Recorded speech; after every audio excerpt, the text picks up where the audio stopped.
যখন বেলা শেষের ছায়ায় পাখিরা যায় আপন কুলায় মাঝে, সন্ধ্যা পূজার ঘণ্টা যখন বাজে, তখন আপন সে শিখাটি জ্বালবে জীবন।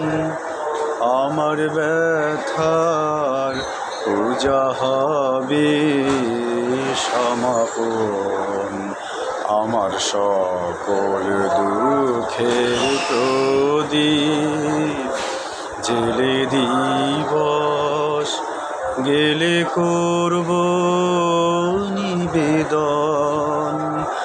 আমার ব্যথার পূজা হয়নি সমাপন, আমার সকল দুঃখের প্রদীপ